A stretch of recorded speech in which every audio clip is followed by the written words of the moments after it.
Do you remember in 2016 when you saw David Beckham's H&M ads? From a marketing standpoint, have you ever thought about why brands choose certain celebrities to work with, but not others? While looks and appearance is an important factor, there are many campaigns with attractive celebrities that did not work.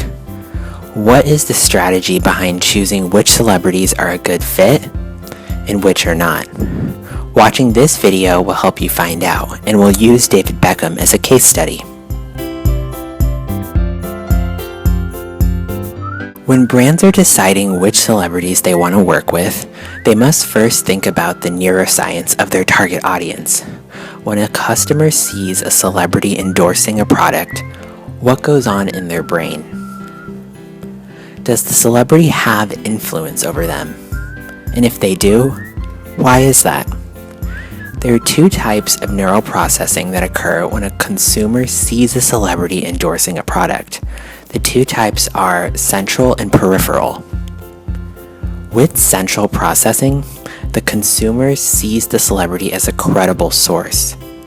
For instance, if a consumer is watching an advertisement on a new prescription drug that treats headaches and it's endorsed by a physician, the consumer sees this endorsement as credible. As consumers, we know that physicians are trustworthy sources, as they have attended many years of training in medical education. Therefore, if a physician is recommending that a certain prescription drug is effective, it is likely that it is. However, not all neural processing occurs this way. The other type is called peripheral processing. This is when a customer tunes into a commercial due to the attractiveness of a celebrity. Therefore, some people may not follow a physician's advice because they're not focused on his words, but rather his appearance, for example.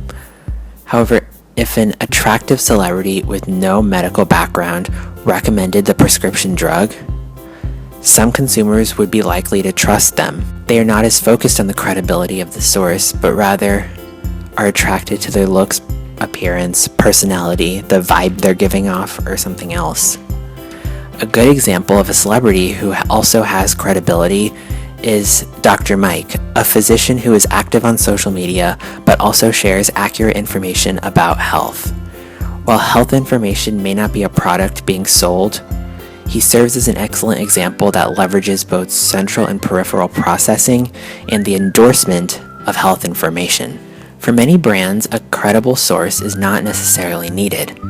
For beauty products, athletic wear, clothing lines, and more, an expert in the field is not needed to endorse a product. Lots of female celebrities who wear makeup are considered good candidates to endorse a beauty product or a beauty line.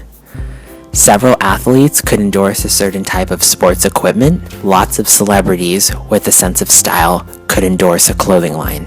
Beauty, athletic, and fashion experts are not needed, but the celebrities that are used must have something attractive about them, and that must be a reason that their following follows them. So if expertise is not needed, how do brands choose which celebrities to endorse their products? There are 5 factors brands must consider when deciding which celebrity would be best to endorse their product, service, or company. The first one is the target segment. It's important to consider who the celebrity's main following is. If the celebrity were to endorse your product, would they be sending a message to your target audience? Sometimes celebrities may be a consumer of your product, but their followers are not consumers of your brand. Even though the celebrity is popular, they may not be the best endorsement. For instance, let's say the members of One Direction, when they were all together, are using one of your products, which is a men's deodorant, for example. You may think that they'd be a great brand to endorse your product to other men. However, their main following is teenage girls. Will teenage girls buy men's deodorant?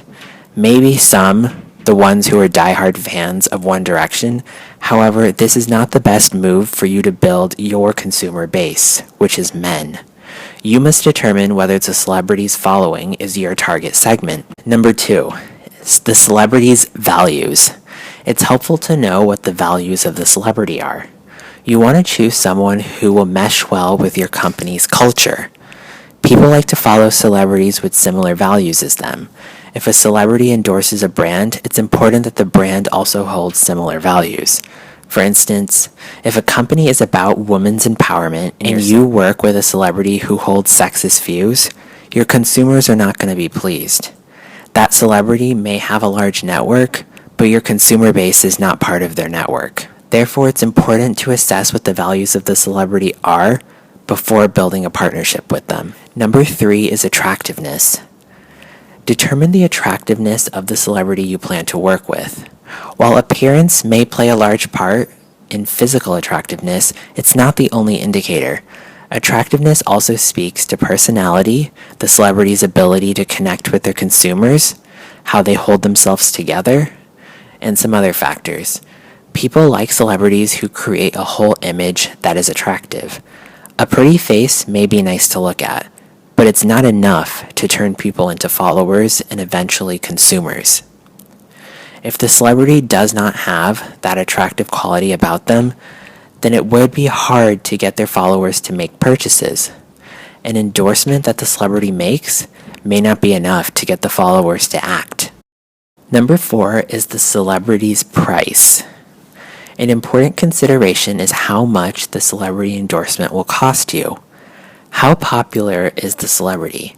Will their followers actually purchase the product if the celebrity endorses it? How loyal is their following? These are all questions that must be asked to determine whether the celebrity is worth the cost. Some large-scale celebrities cost millions of dollars for endorsement deals. If a celebrity costs $1 million, for instance, then how much must your company make to make that partnership worth it? As a brand, you must make more than the price you pay for the celebrity in order for it to be worth it, especially if your goal is to increase revenue. If your goal is to increase brand awareness, then it may be okay if your revenue is not as high. A well-known celebrity can increase brand awareness of a less-known brand. Number 5 is the social life of the celebrity. When choosing a celebrity, you need to consider how they act in social situations. Is the celebrity family-oriented? Are they a hardcore rock star? Depending on your brand, you will want to choose accordingly. This will help you create an authentic feel to your partnership with the celebrity. If you are trying to get a hardcore rock star to endorse a family-oriented television show, for instance, it may not come across as authentic. Also, understanding their social life can give you a heads up on how the partnership will go. Are they always getting in trouble with the law? As a brand, you must be careful with who you partner with. Once the partnership is established, the celebrity's actions are a direct reflection on your brand. You want to ensure that their actions are reflecting your brand appropriately. Another thing to consider is the celebrity and product relationships. When brands choose celebrities, they must also consider what relationship that celebrity has with the product that they're advertising. More importantly, how is the relationship perceived by the consumer base? There are 2 ways that the relationship can be perceived. The first way is that the celebrity image is transferred to the product. Sometimes when brands have a new product on the market, there is no perception of the product yet. Consumers are not certain how to understand it. Therefore, choosing a celebrity to endorse it can give the product some context. For instance, if you were advertising a new clothing line, it may be hard to see what vibe that clothing line gives off. However, when you put the clothes on a particular celebrity, the celebrity's image is transferred to that clothing line, and this gives the clothing line a little bit more context. The second way is that companies choose celebrities that symbolize the product. Certain products may already have a particular vibe or image that they reflect. When that's the case, it's important to find a celebrity that also gives off that particular image. For instance, if the product is a new type of phone, maybe it's a sleek type of technology that only innovators or early adopters would have, then you would want a celebrity that is up to date with modern technology and serves as an influencer in the technology space.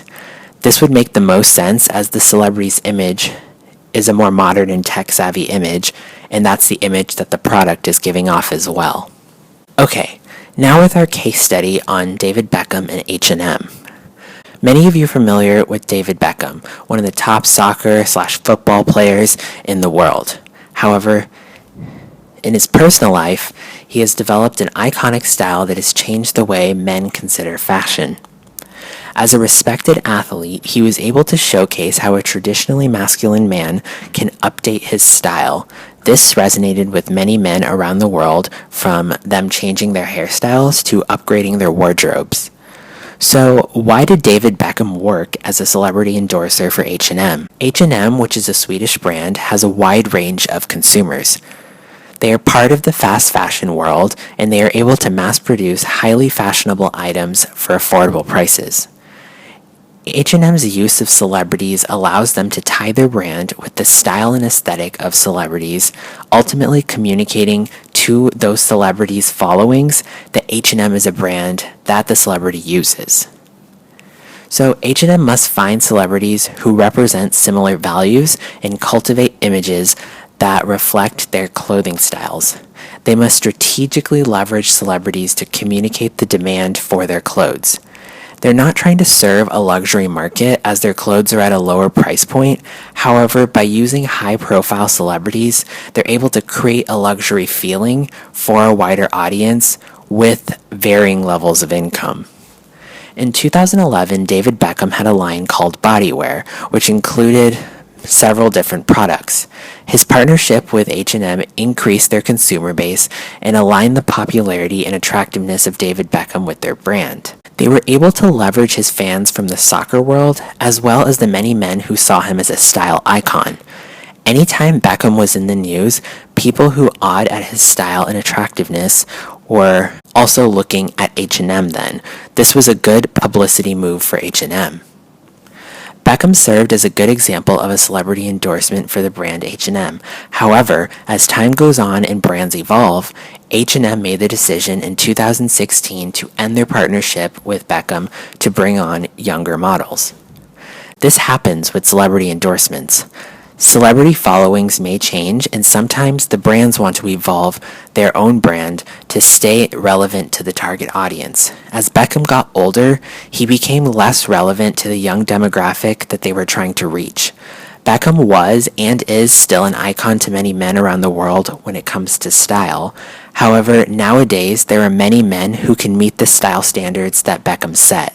So H&M can work with new celebrities and younger celebrities to keep their brand fresh and relate to an audience they weren't having as much luck with. One of these celebrities as of recently includes The Weeknd. So, we hope you liked our video. Our goal is to help create helpful content to improve your marketing and communication knowledge in order for you all to build your brands. If you did like this video, please leave us a comment below and let us know. Also, don't forget to subscribe to our channel for more related content.